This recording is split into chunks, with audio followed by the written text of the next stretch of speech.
Capítulo 1. Mauricio. Mauricio había sido siempre un joven de presencia discreta. Su cuerpo delgado, su rostro común y su andar ligeramente encorvado lo volvían invisible entre sus compañeros de preparatoria. Nadie lo señalaba, nadie lo admiraba. Pasaba inadvertido, como una sombra. Pero poseía algo que pocos tenían: un sentido del humor contagioso, capaz de iluminar cualquier conversación, y un alma blanca, limpia, casi ingenua. Fue en su penúltimo año de preparatoria cuando ella apareció. Claudia Pérez, nueva en el salón. De inmediato se convirtió en el centro de atención. Cabello brillante, sonrisa cálida, mirada segura. Una mujer muy lejos de su alcance. Y sin embargo, no era fría ni distante. Se mostraba amable, incluso amistosa. Mauricio, a un paso de convertirse en su amigo, decidió medir sus movimientos. No podía arriesgarse a hacer solo eso, un confidente, una sombra más en su vida. En silencio la observó, la analizó. Con el tiempo aprendió sus gustos, sus gestos, sus modos de pensar. Se volvió un experto en ella, y con esa información tejió un personaje hecho a su medida. Un joven capaz de arrancarle sonrisas en los momentos adecuados, de acompañarla con la precisión justa. No se mostraba tal cual era, se adaptaba, moldeándose para complacerla, y sin embargo, por más esfuerzos que hiciera, en el corazón de Claudia nunca ardió la chispa del amor intenso. Lo suyo era correcto, amable, agradable, un bien a secas. Todo cambió en un parque de diversiones. Una atracción mecánica se descontroló y Claudia estuvo a segundos de morir. Mauricio, sin pensarlo, se arrojó hacia ella. La salvó. En el proceso, sus rodillas sufrieron un daño permanente, una fractura que lo acompañaría toda su vida. Para Claudia, aquello fue una señal divina. El hombre que arriesgó su vida por ella debía ser su compañero. Fue así que aceptó estar con él. Se casaron poco después. La vida conyugal transcurrió sin mayores sobresaltos. No había pasión desbordada, pero tampoco tormentas. Una calma gris. Sin embargo, dentro de Mauricio germinaba un miedo corrosivo. La sensación de no ser suficiente, de quedar corto frente a los sueños de Claudia. Ella solía hablar con brillo en los ojos sobre Italia. La gastronomía, el arte, la arquitectura. Mauricio comprendió que, si quería retenerla, debía darle eso algún día. Comenzó a estudiar por su cuenta.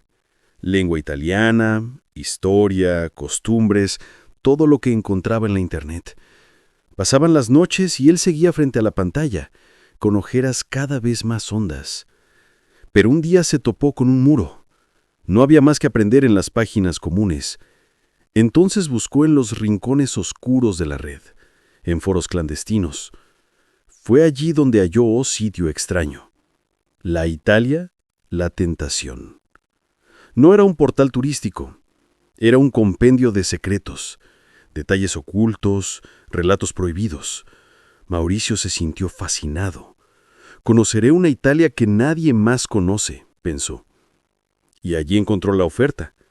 Un libro negro, descrito como un testimonio clasificado, único en su género. No dudó. Lo compró. Pasaron meses. Cuando por fin llegó el paquete, lo abrió con emoción, solo para descubrir que había sido estafado. El libro estaba en blanco. Ni una palabra. Con furia, estuvo a punto de arrojarlo a la basura, pero primero escribió al vendedor, exigiendo explicaciones.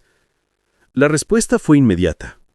Un mensaje genérico, pero extraño. Pedían disculpas. Decían que se había enviado por error, que pronto recibiría el correcto.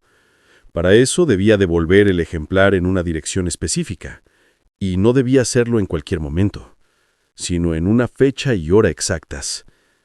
Mauricio, que trabajaba en Amazon, no encontró nada sospechoso. Estaba acostumbrado a clientes con horarios y requisitos excéntricos.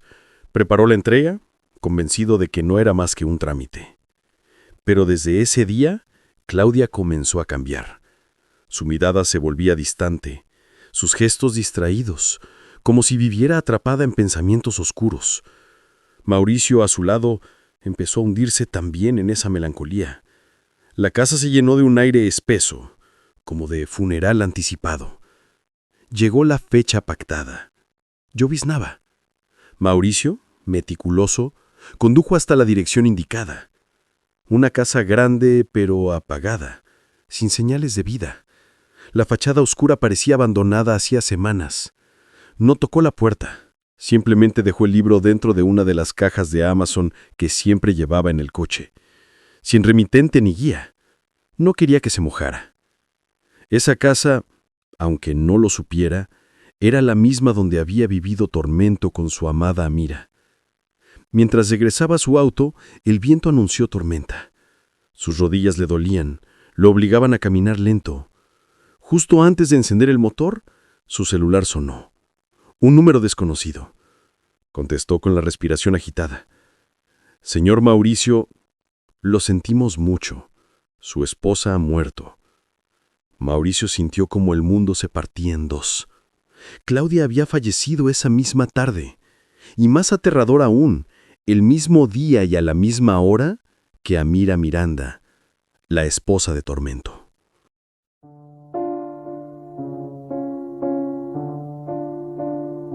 Capítulo 2. La ofrenda de Claudia. Claudia había sido, desde siempre, una mujer radiante. Su energía llenaba cada espacio y sus sueños parecían demasiado grandes para quedarse en el aire. Viajar por el mundo, descubrir culturas, probar cada sabor, contemplar cada obra de arte. Italia, sobre todo, era su obsesión silenciosa. Un destino que imaginaba como el centro de todas sus aspiraciones. Y sin embargo, bajo esa luz había una sombra. Desde el accidente en el parque, donde Mauricio arriesgó su vida para salvarla, Claudia cargaba con una culpa que nunca la abandonaba. Él lo había hecho por amor, un amor puro, total, inquebrantable. Pero Claudia sabía la verdad. Nunca lo amó con la misma intensidad. Su matrimonio era correcto, amable, pero no ardía como ella había soñado en sus fantasías juveniles. ¿Qué habría pasado si Mauricio hubiese sabido eso antes de arriesgar sus rodillas, su futuro? Los años pasaron. Mauricio, encorvado por un trabajo mediocre y extenuante, se desgastaba poco a poco como una vela consumida por dentro. Claudia lo miraba y sentía el peso de esa deuda imposible de saldar. Un día cualquiera, en el supermercado, el destino la cruzó con Romina. No era una amiga cercana, pero sí alguien con quien mantenía contacto esporádico a través de las redes sociales. Reconoció su rostro, más por las fotos que por los recuerdos de secundaria. Se saludaron y la conversación fluyó ligera al principio. Recuerdos, anécdotas, nombres olvidados. Pero pronto, al agotarse las memorias, surgieron las confesiones del presente. Claudia, en un impulso de confianza, compartió aquello que le quitaba el sueño.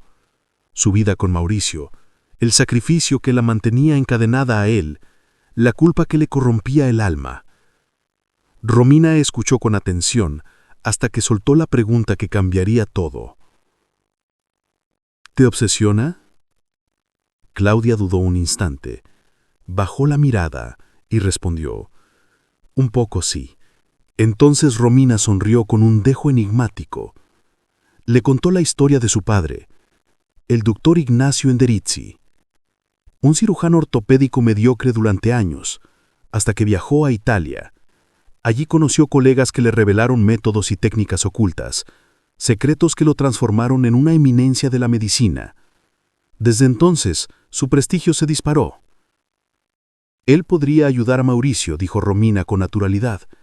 Y créeme, no sería la primera vez que lo hace. El corazón de Claudia se agitó. Era la primera vez en mucho tiempo que sentí entusiasmo, una chispa auténtica. Sin esperar más, aceptó acompañar a Romina a visitar al doctor Endrizzi. Cuando llegaron, el médico las recibió con una calma inquietante, como si hubiese previsto la visita. Su voz era amable pero seca, casi militar. Escuchó las palabras de Claudia con paciencia fingida, apenas interesado, como si aguardara el momento de intervenir. Al fin, cuando ella terminó, el doctor habló. Germán Dávila y Esteban Ríos. Claudia frunció el ceño sin comprender. Son dos doctores que están desarrollando técnicas innovadoras en rehabilitación de extremidades. Tienen pocos candidatos, pero su esposo puede ser uno. Yo mismo lo recomendaré. De un cajón extrajo un sobre sellado, negro, sin remitente. Se lo entregó a Claudia. Lléveselo, pero no lo abra, bajo ninguna circunstancia. Claudia sintió un calofrío recorrerle la espalda, pero lo guardó en su bolso. Se despidió de Romina y del doctor y salió rumbo al lugar indicado. El destino la condujo a un hospital extraño, apagado, como un edificio que nunca había alcanzado su gloria, condenado a la mediocridad. No había pacientes visibles, ni movimiento. Aún así su entusiasmo se mantenía. Allí la recibió Germán Dávila, un hombre joven de aspecto serio. Tomó el sobre con una ligera sonrisa. Al abrirlo, leyó unas líneas breves, pero su expresión se endureció. Marcó un número en su teléfono. «Esteban, ven de inmediato», dijo. Claudia esperó en la sala. Cuando Esteban llegó, saludó efusivamente a Germán con un abrazo y un beso en la mejilla, lo que a ella la hizo ruborizar. La complicidad entre ambos era evidente. «Por favor, toma los datos de Mauricio», pidió Germán a Esteban, mientras él mismo se retiraba con el sobre hacia una oficina.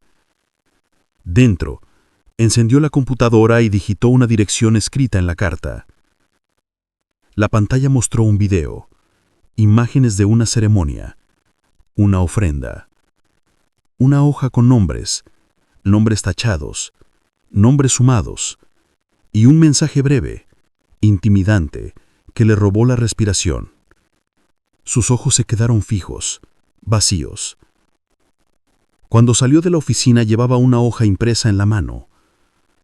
«Tengo excelentes noticias», anunció con un tono inquietante de alegría. «Su esposo no será el primero». Claudia lo miró sin comprender. «El doctor Endrichi me envió la lista de voluntarios que ya pasaron por aquí». Se detuvo, como si saboreara las palabras. «Son 44». Esteban sonrió con malicia. «Perfecto. Entonces su esposo Mauricio será el número 45». Capítulo 3. La cena, la foto y la tragedia. La noche había caído sobre la ciudad y Claudia se dirigía, nerviosa pero emocionada, a la residencia de Esteban. El motivo era extraño. Una cena en su honor, por haber sido la portadora de las noticias que permitirían a Germán y a Esteban dar inicio a sus investigaciones. La invitación la halagaba, pero en su interior sentía una presión, como si un hilo invisible la estuviera llevando hacia un destino que no podía controlar. La residencia de Esteban imponía respeto. Heredada de su familia, era un lugar de clase alta, con pasillos amplios, tapices antiguos y una decoración que mezclaba ostentación con cierto aire frío, como si la casa misma supiera que guardaba secretos. Al entrar, Claudia se encontró con un hombre que parecía supervisar los últimos detalles. Gabriel Novello, un arquitecto que acababa de concluir una remodelación extravagante. Lo más llamativo era un enorme espejo que cubría el techo de la sala principal, dando la ilusión de una altura imposible, como si el espacio se alargara hacia un cielo artificial. «Trabajo terminado», dijo Gabriel, entregando un par de documentos. Esteban, satisfecho, le extendió un cheque. «Quédate a cenar con nosotros. Es una celebración y Claudia es nuestra invitada de honor». Gabriel sonrió con amabilidad, pero negó. «No puedo. Julieta me espera». Y con un gesto breve, se predispuso a marcharse. Antes de que alcanzara la puerta, Germán lo detuvo. «Haznos un favor antes de irte. Tómanos una fotografía, pero no con un celular». De un estante sacó una cámara antigua, un artefacto pesado, con signos de haber sido usado durante años. «Era de mi madre. Tiene la memoria casi llena, pero aún aguanta una toma más». Gabriel, algo apurado, los acomodó en el centro de la sala. Claudia en medio, Germán y Esteban a sus lados, con el espejo en el techo reflejando la escena. Un clic, un destello. Y la foto quedó tomada. Sin revisar nada más, Gabriel devolvió la cámara y se marchó. ¿Podemos verla?, preguntó Claudia con curiosidad. Germán revisó el aparato, pero frunció el ceño. Entre carpetas desordenadas y cientos de imágenes viejas, la fotografía no aparecía. «Debe estar fallando», dijo con indiferencia. «Más tarde la buscaré». Dejó la cámara sobre una mesa de madera y los tres pasaron al comedor. La cena comenzó tranquila. Una mesa impecablemente servida, platos delicados, copas de vino que brillaban bajo las lámparas. Pero pronto el ambiente cambió. Los cubiertos comenzaron a vibrar sobre el mantel, las luces parpadearon, y un aire helado recorrió el salón. El espejo del techo crujió con un sonido seco, como si se expandiera. Claudia, con el corazón acelerado, sintió que la casa estaba respirando. De repente todo se calmó. La puerta principal se abrió, con lentitud, y una figura entró con paso firme, como si estuviera esperando en las sombras a que llegara el momento exacto. El doctor Ignacio Endrizzi. Sin saludar, se acercó a la mesa y colocó su celular frente a Claudia. Activó la cámara y comenzó a grabar. Quiero que quede constancia. Lo que ves, Claudia, es la ofrenda. Un pacto. Un precio que se paga con vidas. El precio que yo acepté hace tiempo. Y por eso sé que mi hija está condenada. Claudia quedó petrificada. La cámara la enfocaba, inmortalizando su miedo, su confusión, su respiración entrecortada. Germán y Esteban no hicieron nada. Solo observaban en silencio, como si fueran cómplices de esa representación. Ignacio terminó la grabación y se marchó sin decir más, dejando tras de sí un silencio sepulcral. Claudia tardó minutos en reaccionar. Cuando por fin pudo moverse, se incorporó tambaleante, dispuesta a huir. Pero algo brilló en el suelo. Un pequeño objeto plateado, una memoria USB que Esteban había dejado caer entre la conmoción. Claudia la recogió con manos temblorosas y salió corriendo.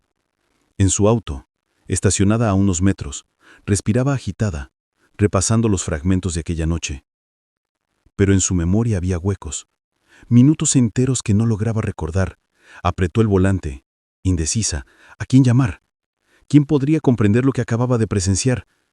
De pronto lo supo. Romina.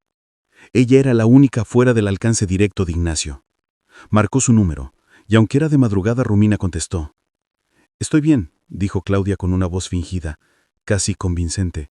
«Solo quería compartirte las buenas noticias que me dio tu padre. ¿Podemos vernos?» Romina accedió y la recibió en su casa. Claudia ni siquiera quiso entrar. Con los ojos enrojecidos y la voz quebrada, le entregó la memoria USB. «Si algún día me pasa algo», le dijo con urgencia, «entrégasela a mi esposo. Es lo último que te pido». Sin esperar respuesta se marchó. Mientras tanto, Mauricio estaba en casa, absorto en sus estudios sobre Italia. Esa misma tarde había recibido el misterioso libro negro en blanco y no podía apartar los ojos de él. Cuando se dio cuenta, ya era de madrugada. Romina no había regresado. La inquietud lo invadió. Estaba a punto de llamarla cuando escuchó la puerta. Claudia entró, pálida, distante, como si una parte de ella hubiera quedado atrás. Mauricio lo notó de inmediato. Discutieron por la hora, pero ella se limitó a responder con evasivas. Había estado con una vieja amiga, el tiempo se les fue de las manos. Mauricio no le creyó, pero guardó silencio. En los siguientes días el distanciamiento creció. Claudia estaba distraída, fría, como si ocultara algo. Un día agotado, Mauricio la esperó en casa. Cuando llegó, la enfrentó.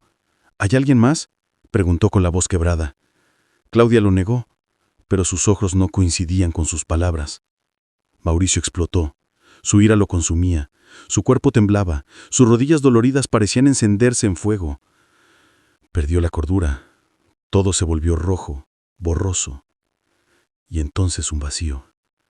Cuando despertó, creyó estar de sueño. Pero lo que vio frente a él era una pesadilla. Claudia, su esposa, el amor de mi vida, yacía muerta. Él la había matado. Capítulo 4. Italia. La antigua casa de Tormento se había convertido en una cárcel de silencio. Polvo en cada esquina, paredes que parecían susurrar recuerdos y un aire pesado que les impedía respirar con calma. Julieca y Tormento llevaban días escondidos ahí, sin rumbo, sin esperanza. Apenas hablaban, apenas comían. En medio de la penumbra, una noche Julieta rompió el silencio. «¿Sabes?», dijo con voz apagada. «Gabriel era arquitecto. Siempre soñaba con levantar algo que dejara huella en este mundo. Era obsesivo, pero era mi obsesión». Una lágrima le recorrió la mejilla. Y la ofrenda se lo llevó. Tormento la escuchó sin interrumpirla. Ambos compartían la misma herida, perder a la persona que más amaban arrancada por un poder incomprensible. Pasaron un par de días hasta que Tormento, exhausto de esperar la muerte, se levantó decidido. «No pienso rendirme». Conectó una computadora vieja, la misma que había jurado no volver a tocar. El aparato parecía maldito. Era ahí donde había descifrado aquel código que lo había hundido en la oscuridad. Con la destreza de un hacker, comenzó a buscar. Revisó foros clandestinos, interceptó señales, rastreó cámaras. La obsesión lo consumía, pero era lo único que mantenía viva la chispa en sus ojos. Hasta que la encontró, una cámara de tráfico. Una grabación borrosa de un hombre caminando con paso firme, demasiado firme para alguien que debía cargar con rodillas destrozadas. La silueta encajaba, era Mauricio. El rastro los condujo a una finca registrada a nombre de Ignacio Andruzzi, el mismo doctor que los había atormentado en el pasado.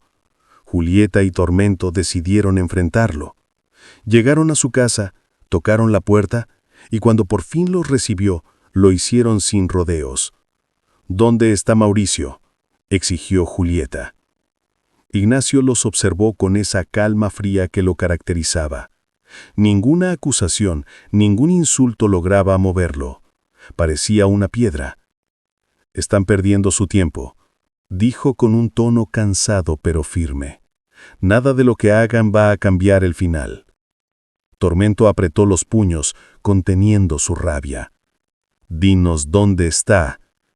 Ignacio suspiró.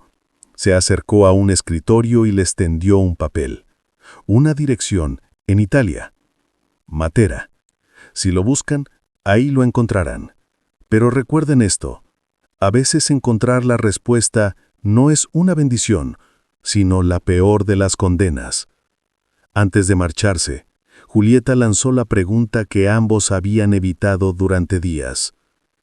¿Qué significa la lista de los 44? Si Mauricio es el número 45, ¿quién es el número 1? Ignacio esbozó una sonrisa apenas perceptible. Están más cerca de descubrirlo de lo que creen. Pero déjenme aclarar algo, Tormento. Si pensaste alguna vez que eras el número 1, estabas muy equivocado. El silencio que siguió fue insoportable. Con la información en la mano, Tormento no dudó más. Esa misma noche compró boletos de avión. Destino Bari, el aeropuerto más cercano a Matera. En la sala de espera, mientras el anuncio del vuelo resonaba en altavoces metálicos, ambos se enfrentaron a una última conversación. «¿Por qué sigues aquí, Julieta?», preguntó Tormento con los ojos clavados en el suelo. Ella dudó, pero luego habló con honestidad. «Porque necesito respuestas. Perdí a Gabriel, y si todo esto tiene un sentido, quiero encontrarlo. Quiero saber quién me lo arrebató y por qué». Tormento asintió. «Yo», se detuvo un momento con la voz quebrada, «yo sigo porque lo único que me queda es pelear contra aquello que me quitó a Amira. Si no lo hago, ella habrá muerto en vano». Se miraron a los ojos, dos almas rotas, unidas por el mismo enemigo. El altavoz anunció el abordaje. Con miedo, incertidumbre y una maleta cargada de secretos, subieron al avión. El rugido de los motores marcó el inicio de un viaje que los llevaría directo al corazón de las respuestas, y quizás al borde del abismo. Capítulo 5. La carta de Julieta. Querido testigo, mi nombre es Julieta. Juli, como él me decía. Este papel es mi única confesión, mi manera de dejar constancia de lo que he vivido, por si al llegar al final de este viaje ya no tengo voz para contarlo. Durante años, mi hambre de noticias fue insaciable. Nunca hubo dato suficiente, nunca bastaba un reportaje. Era como si el mundo me quedara siempre pequeño. La tinta y las palabras eran mi alimento, hasta que me atraganté. La historia que encontré me ahogó, como a un glotón que muerde más de lo que puede masticar. Nunca pensé que un hallazgo me devoraría a mí, y no al revés. Tormento cree que estoy aquí por Gabriel.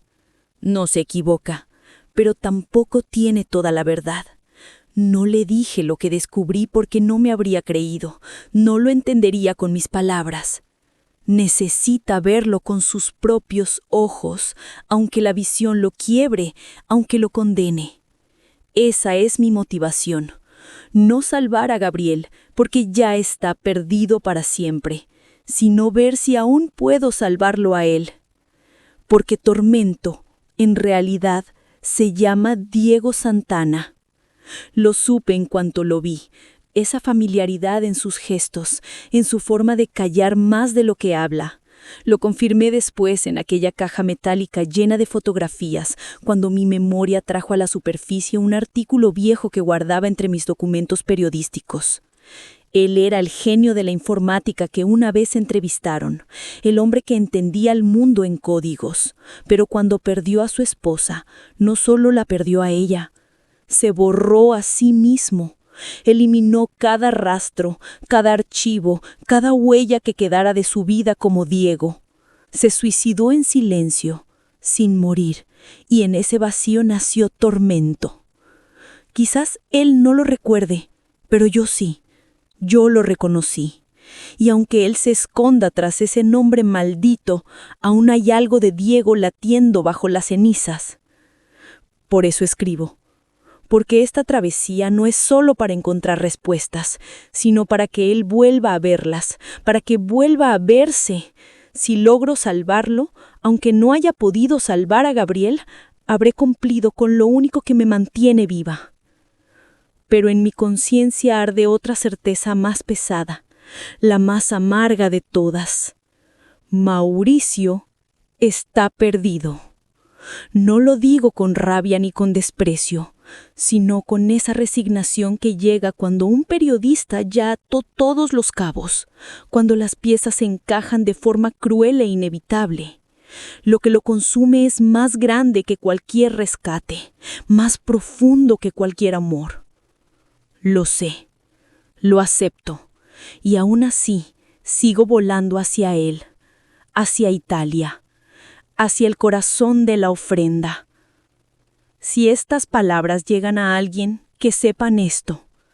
El monstruo que devora no siempre está afuera. A veces lo llevamos dentro. Firmado, Julieta. Capítulo 6. La conexión. El doctor Ignacio Endrizzi salió de la conferencia sobre extremidades en Bari con un sabor amargo en la boca. Había esperado mucho más. Conferencias llenas de tecnicismos repetidos, ideas recicladas, aplausos por cortesía. Nada que lo hiciera sentirse especial. Nada que lo sacara del estancamiento que venía arrastrando desde aquel fracaso quirúrgico que lo perseguía como un fantasma. Un hombre al que había operado de la rodilla y que terminó peor que antes. Su prestigio, desde entonces, había quedado manchado. Mientras caminaba hacia los taxis, un mensaje de texto vibró en su celular. Clínica ADN ERFO le invita a una plática privada solo para miembros selectos. Lugar, Matera. Confirmar asistencia. Ignacio no lo dudó. Contestó con ferocidad que asistiría. Señaló la dirección al taxista y le indicó que ya no iban al aeropuerto. El conductor lo miró por el retrovisor, desconcertado. Pero aceptó. El viaje sería largo y bien pagado. En el trayecto, Ignacio iba inquieto, ansioso, como un niño esperando abrir un regalo prohibido.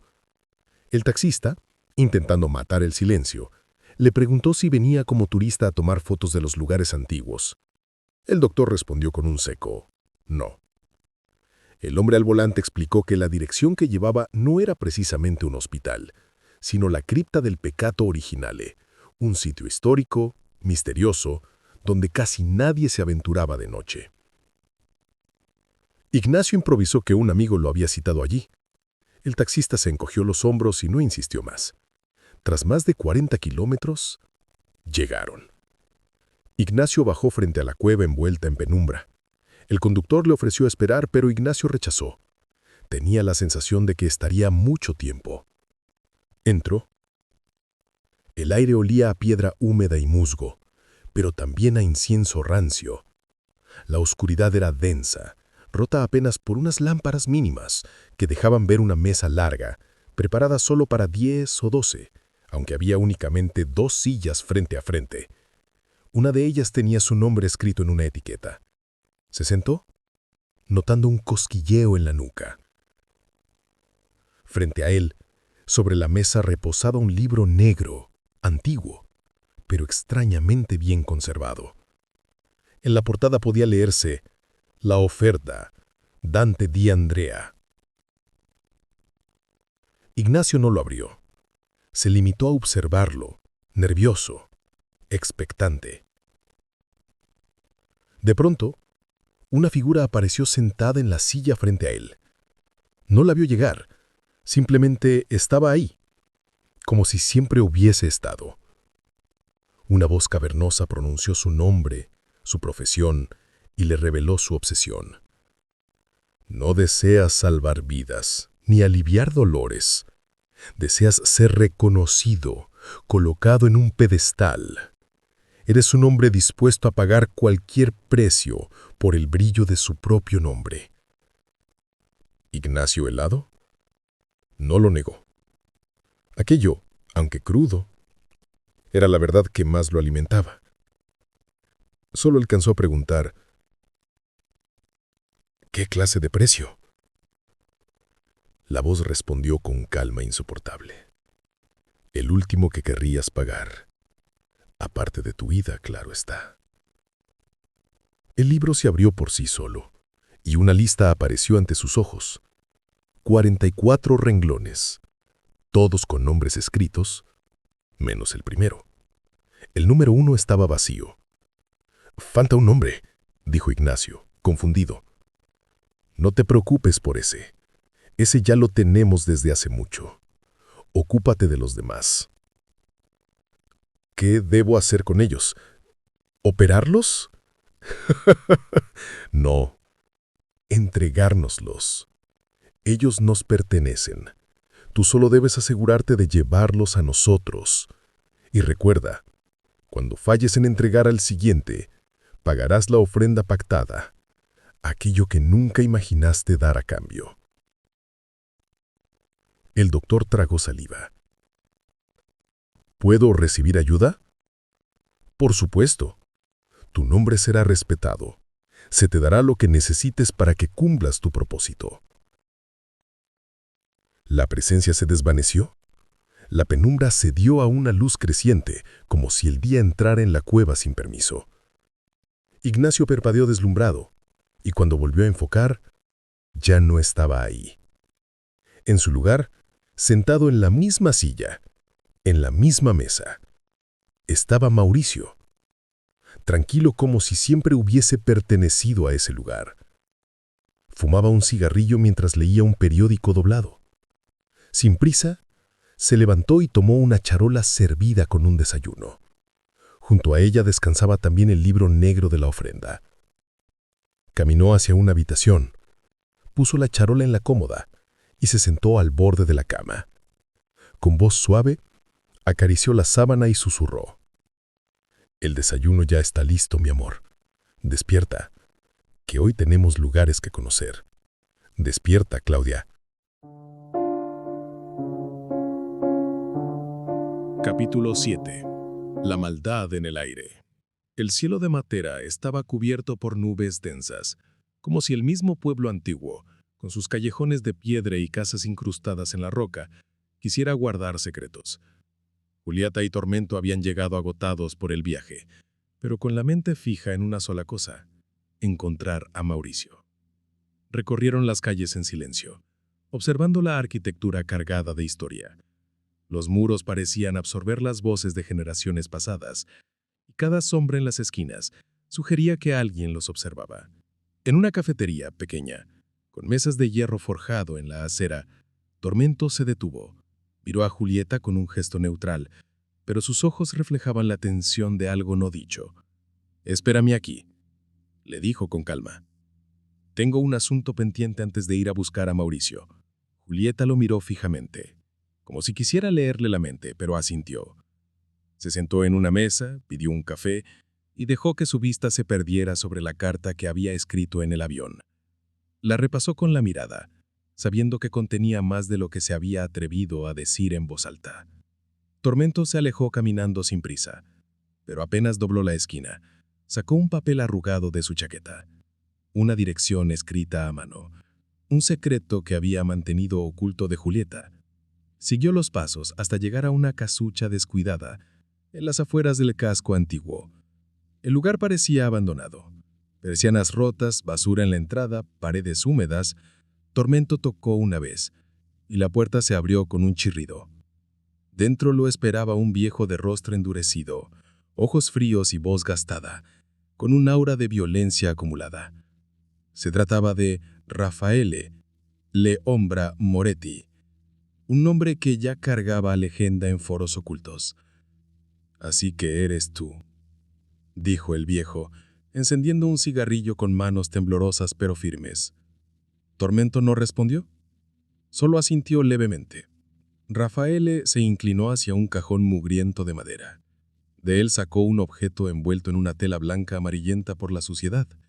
La abrió despacio, como revelando un tesoro oscuro. Ahí estaba, una pistola Tanfoglio Witness 1911, calibre .45, impecablemente limpia, con el número de serie borrado. El único objeto que brillaba en esa madriguera decadente. «Lleva tiempo esperándote», murmuró el viejo con una mueca torcida. Tormento mantuvo la vista fija en el arma. Sin emoción, sacó de su bolsillo una memoria USB y la dejó sobre la mesa. «Aquí viene el precio», dijo con voz baja. El viejo tomó la memoria sin siquiera mirarla. La dejó caer en el mismo cajón del que había sacado el arma. «Sabes, no tienes que contestar. Se nota en tu cara». El anciano aspiró profundo su cigarrillo. «Estás aquí por la oferta. Nadie llega a Matera por casualidad». Tormento apretó la mandíbula, pero no respondió. No le dirigió ni una sola mirada al hombre. Lo miraba como se mira un veneno, con repugnancia. Solo tomó el arma, la sintió en su mano como un recuerdo del peso del mundo, y se giró hacia la puerta. Mientras caminaba, la risa de Rafael le comenzó a brotar, primero lenta, luego grotesca, resonando como un eco que se deformaba en las paredes. Tormento abrió la puerta y la azotó con fuerza. Afuera, la risa creció, macabra, casi inhumana, hasta el punto en que parecía que todo el pueblo la podía escuchar. De vuelta en la cafetería, Julieta permanecía con la vista fija en su carta. No la releía, la sentía. Cuando percibió la sombra de Tormento frente a ella, dobló la carta con calma y la guardó en el bolsillo interior de su chaqueta. Tormento no dijo palabra. Solo puso sobre la mesa un papel con la dirección que el doctor Ignacio les había dado. Julieta se levantó sin preguntar nada más. Ambos comenzaron a caminar, con el pesar del secreto de Tormento colgando como un presagio. La dirección los llevó a una casa común, tan común que era indistinguible de las demás. Si no tuvieran la dirección exacta, jamás la habrían encontrado. No había rótulos, marcas, ni detalles arquitectónicos especiales. Era como si alguien hubiera diseñado para ser invisible. Tormento se quedó pensativo frente a la puerta. Julieta, al contrario, parecía inquieta, impaciente, como si ya supiera lo que vendría y quisiera adelantar el paso. Apenas llegaron, tocó la puerta sin dudar. La puerta se abrió sola. No tenía cerradura, como si aquel lugar estuviera destinado a estar siempre accesible, esperando visitantes. Entraron. La casa era pequeña, modestamente amueblada, pero sorprendentemente bien cuidada. No parecía abandonada. Todo estaba en orden, salvo por un detalle que cortó el aire. La mesa. Esa mesa, la misma en la que se había sentado el doctor, la misma en la que Mauricio había leído el periódico. La casa estaba vacía, pero el olor a comida reciente flotaba en el aire, señal de que alguien había estado allí esa misma mañana. «Mauricio», susurró Julieta, llamándolo como si él fuera a salir de algún cuarto en respuesta. No hubo contestación, solo un ruido, seco, proveniente de una habitación al fondo. Corrieron hasta ella. Era un dormitorio. La cama estaba perfectamente tendida, como si nadie hubiera dormido ahí, pero sobre la colcha, destacando como un altar profano, reposaba un libro. El libro negro. Julieta lo tomó sin dudar, con una decisión extraña, casi como si lo hubiera estado esperando. Lo llevó hasta la mesa y se sentó. Tormento lo acompañó, observando en silencio. Ella lo abrió y lo giró hacia él, como si no quisiera leerlo, como si solo quisiera que él lo hiciera. Tormento respiró hondo, y con lentitud acomodó el libro para que las letras quedaran frente a él. Empezó a leer en voz alta. Primero la historia del padre Dante, la génesis de la ofrenda, luego la narración del doctor, la caída de Claudia, los socios, los pactos. Era como un diario oscuro, una bitácora de maldiciones. Pero lo más perturbador era que las últimas páginas no eran antiguas, eran frescas, recientes. Alguien las había escrito hacía poco tiempo. Julieta entrecerró los ojos. Reconocía esa letra. «Espera», dijo con voz temblorosa. Sacó su celular y buscó en sus archivos. Encontró una foto que había tomado durante la investigación sobre Mauricio. Un manifiesto de paquetes escrito a mano. Lo puso junto al libro, comparó. Era la misma letra. Julieta se quedó sin erizarse. Los ojos se le llenaron de un vacío helado. Tormento llevó la mano lentamente hacia su vientre, justo donde comenzaba el pantalón. Ahí, bajo la tela, reposaba el arma recién adquirida. Lo susurró entre un temblor de miedo y rabia. «Es él. Mauricio. Es la ofrenda».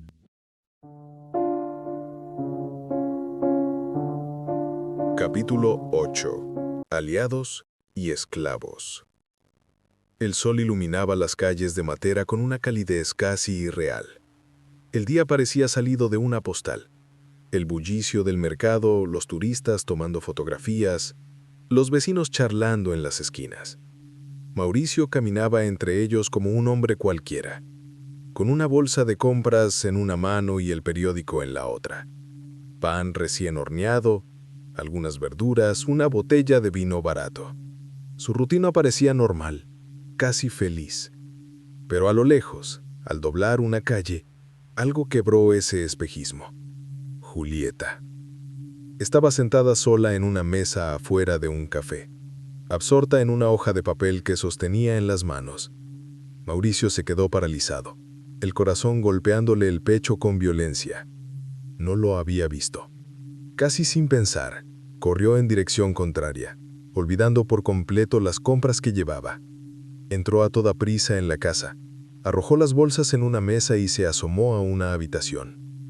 «Están aquí», dijo con voz temblorosa, como si hablara con alguien acostado en la cama. No hubo respuesta, solo el silencio. Nervioso tomó algunas cosas y bajó al sótano, respirando agitadamente.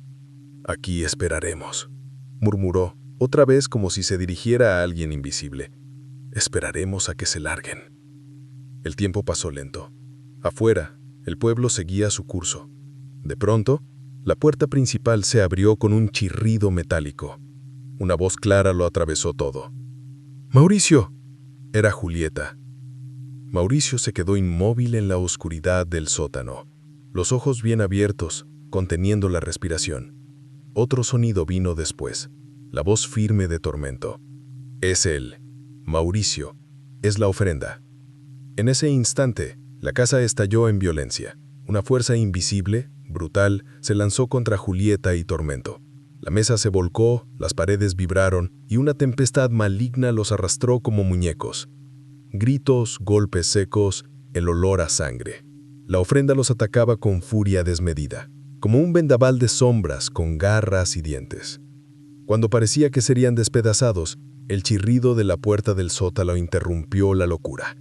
«¡Basta!», gritó Mauricio, con lágrimas en los ojos. «¡Quiero hablar con ellos!». El caos se detuvo. La calma regresó tan rápido como había llegado la tormenta.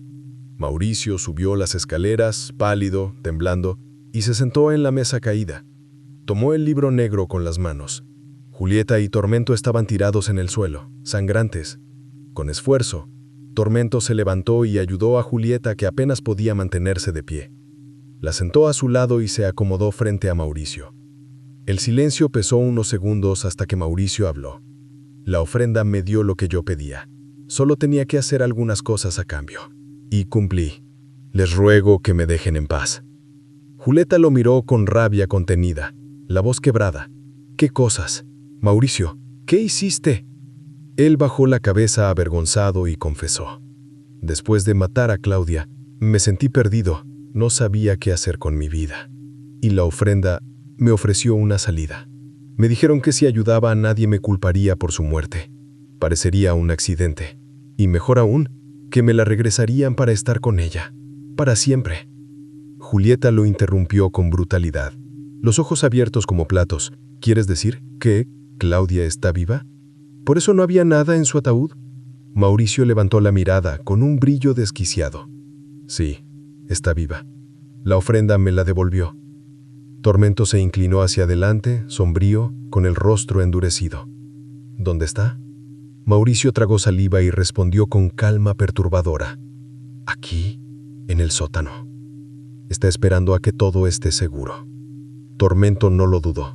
Se puso de pie, mientras Julieta, demasiado herida, se quedó sentada. Con una mirada le indicó que lo esperara allí. Mauricio lo guió hacia la puerta del sótano. Bajaron. La oscuridad los envolvió inmediatamente.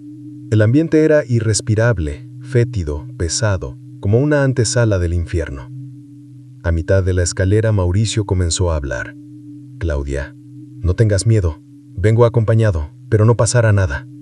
Tormento descendía detrás de él, atento, con la mano firme en la pistola escondida bajo la chaqueta. El aire olía a podredumbre, a muerte. Llegaron al fondo. Una cama en ruinas se encontraba contra la pared. Sobre ella, semisentada, apoyada en el muro, estaba una mujer. Mauricio se arrojó a sus brazos, abrazándola con devoción. Tormento sintió que la sangre se le helaba. Frente a él no había una mujer viva, sino un cadáver en avanzado estado de descomposición. «Estás loco», escupió Tormento con asco. «Eso está muerto». Mauricio lo miró horrorizado, con lágrimas en los ojos. «No, te equivocas. Es Claudia, mi esposa». Tormento sacó su pistola y apuntó directo al rostro de Mauricio. «Pensé que eras simplemente malvado. Ahora veo que estás completamente loco». Sudaba, su respiración era agitada, pero su pulso estaba firme. Estaba a punto de apretar el gatillo cuando el cadáver putrefacto se incorporó lentamente. La carne se desprendía. Los ojos eran pozos negros. La boca exhalaba un hedor insoportable. Con una voz grave, inhumana, impregnada de maldad pura, dijo: «Mauricio, permíteme tomar la palabra». Capítulo 9. Traición y consecuencia. Tormento permanecía de pie, frente a aquella figura imposible. El cadáver de Claudia animado por la voz de algo más antiguo y perverso que cualquier mal humano. El hedor era insoportable. La piel descompuesta crujía al moverse, y aún así hablaba. La ofrenda lo miró con unos ojos vacíos, profundos, y su voz salió calmada pero impregnada de amenaza y desprecio. Diego Santana, no eres especial. No eres más que otro de los esclavos que alimentan mi fuerza, mi presencia. No tengo que temerte ni esconderme de ti. Eres un alimento más como todos los que Mauricio nos ha traído. Claudia, Ignacio, Julieta, Gabriel, e incluso tu esposa. Pensaste que eras el número 1 de la lista. No lo eres. El corazón de Tormento se tensó como un tambor de guerra. No respondió.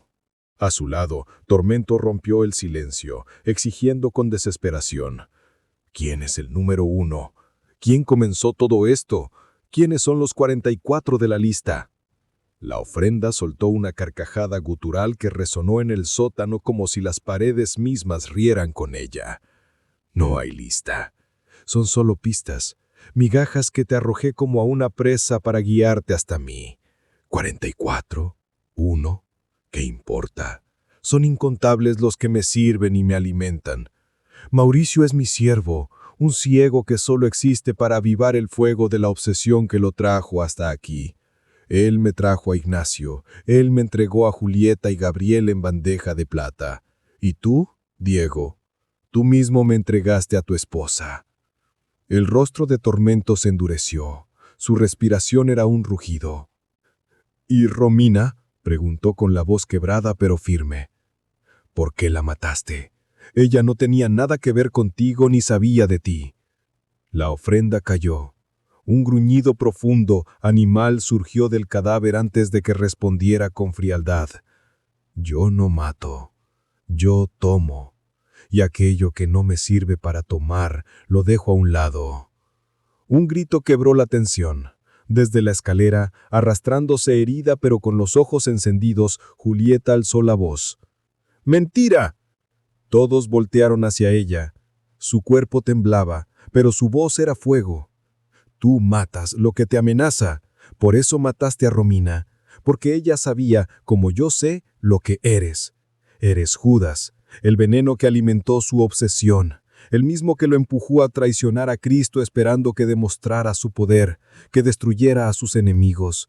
Pero en lugar de eso, lo único que conseguiste fue el precio más alto, la pérdida de lo que más amaba.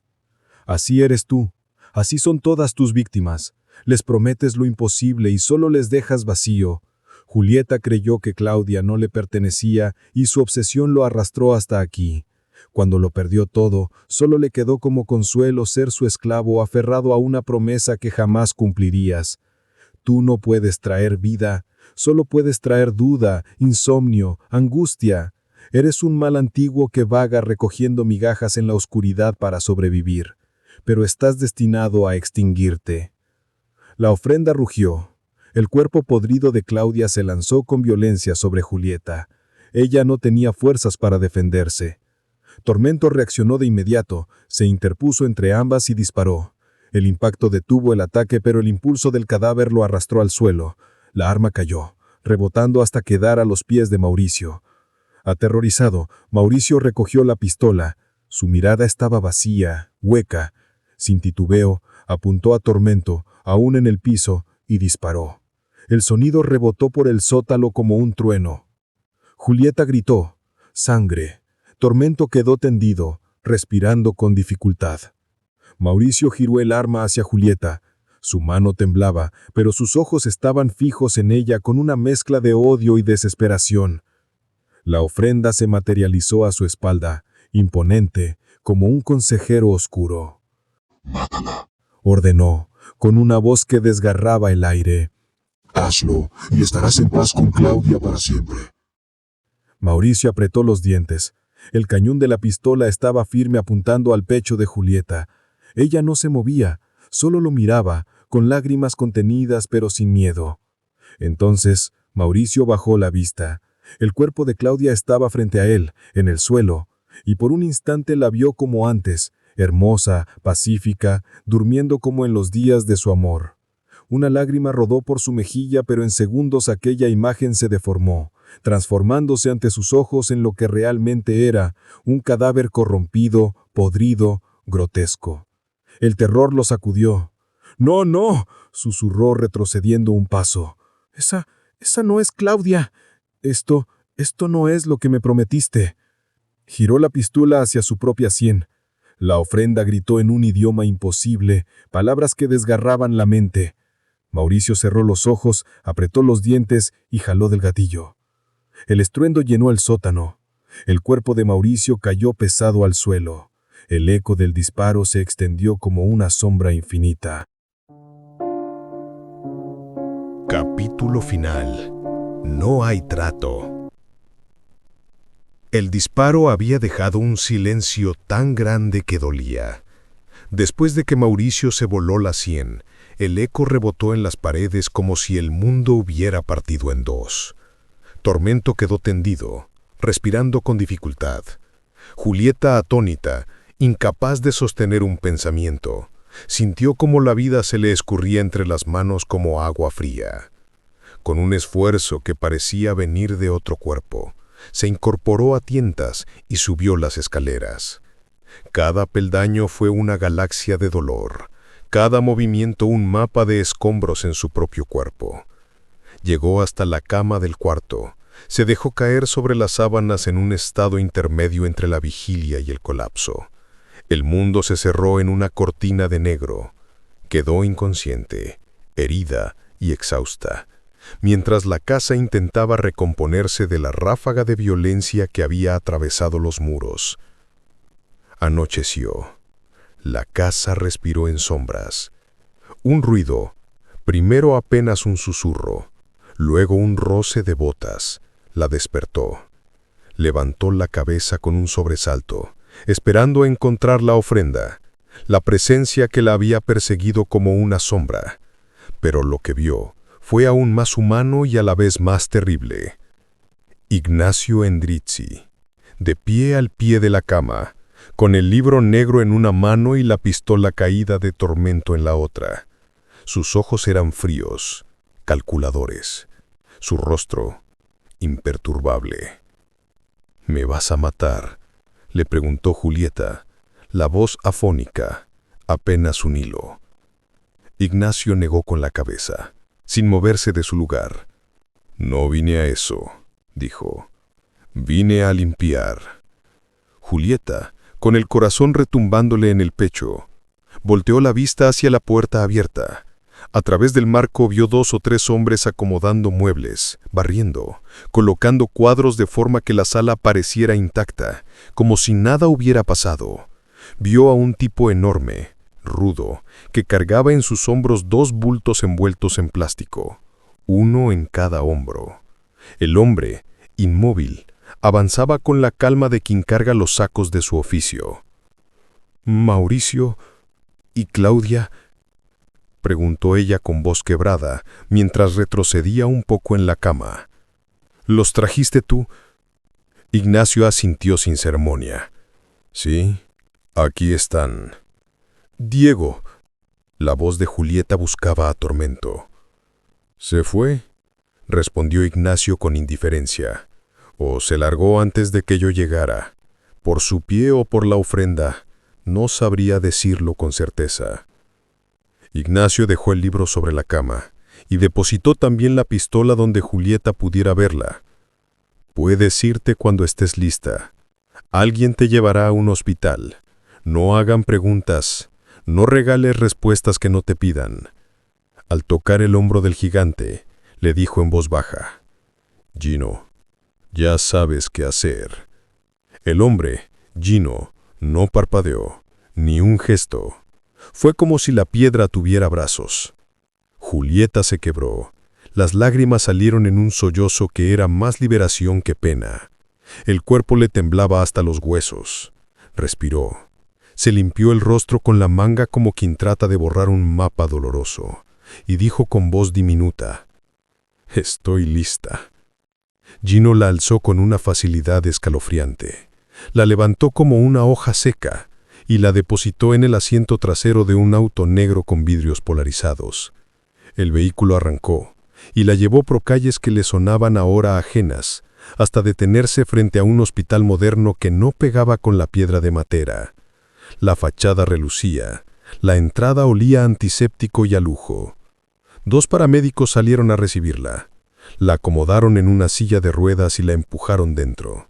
Por el rabillo del ojo alcanzó a leer el nombre del lugar: Clínica Romina de la Esperanza. La ironía le arañó el alma. La sedación vino pronto. Un pinchazo frío. La luz difusa y un sueño espeso la arrastró. Despertó 2 días después en una cama de hospital. La habitación era blanca, pura, demasiado limpia para lo que había sido su mundo los últimos meses. En la mesita de noche estaba el libro negro. Lo miró con recelo. Lo tomó con dedos que temblaban y lo abrió. Las páginas estaban en blanco, inmaculadas, como si ninguna palabra jamás hubiera existido allí. Julieta sintió una mezcla de alivio y de sospecha. Pasó las hojas, una a una, buscando la tinta maldita, pero no había nada. En medio del volumen, como si alguien lo hubiera dejado a propósito, encontró un billete de avión con fecha abierta. Un gesto claro. Ignacio la invitaba a volver, a seguir. Se vistió con lentitud. Las heridas recientes le ardían, pero la determinación la fue calentando. Las enfermeras la miraron con condescendencia y le sugirieron quedarse más días. Le ofrecieron controles, calmantes, registros. Ella, sin muchas explicaciones, dijo que no. Tomó un taxi hacia Bari. Cruzó la pista del aeropuerto con la pesadez de quien carga un cadáver en el alma y subió al avión. Durante el vuelo revisó los bolsillos con manos nerviosas, buscando la carta que había escrito en el avión, esa confesión íntima que había guardado como un amuleto. No la encontró. Pensó que quizás la había perdido en el caos, que Ignacio se la había quitado. No importó. Había cosas más pesadas ahora que la letra que había llevado consigo. Al llegar a su sala, con la lluvia golpeando los cristales como si quisiera purificar su regreso, comprendió algo. Había gastado demasiada vida en seguir la sombra de la ofrenda, demasiada sangre, demasiadas lágrimas, demasiados nombres perdidos en esa oscuridad que nunca dejaría de existir. Y ella, aunque seguía respirando, no podía seguir siendo alimento de aquello. Se dejó caer en el sillón, copa de vino en mano, y dejó que el sueño la reclamara por primera vez en paz. Cuando despertó, el día había cambiado. El sol apenas se filtraba entre nubes grises y un llamado a la puerta la sobresaltó. Al abrir, no había nadie. Solo una caja, anónima, sin remitente, sin nombre. La miró largo rato.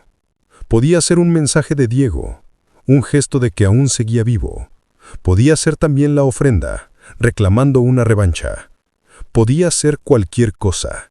Y por primera vez, en mucho tiempo, comprendió que eso no importaba. No la abrió.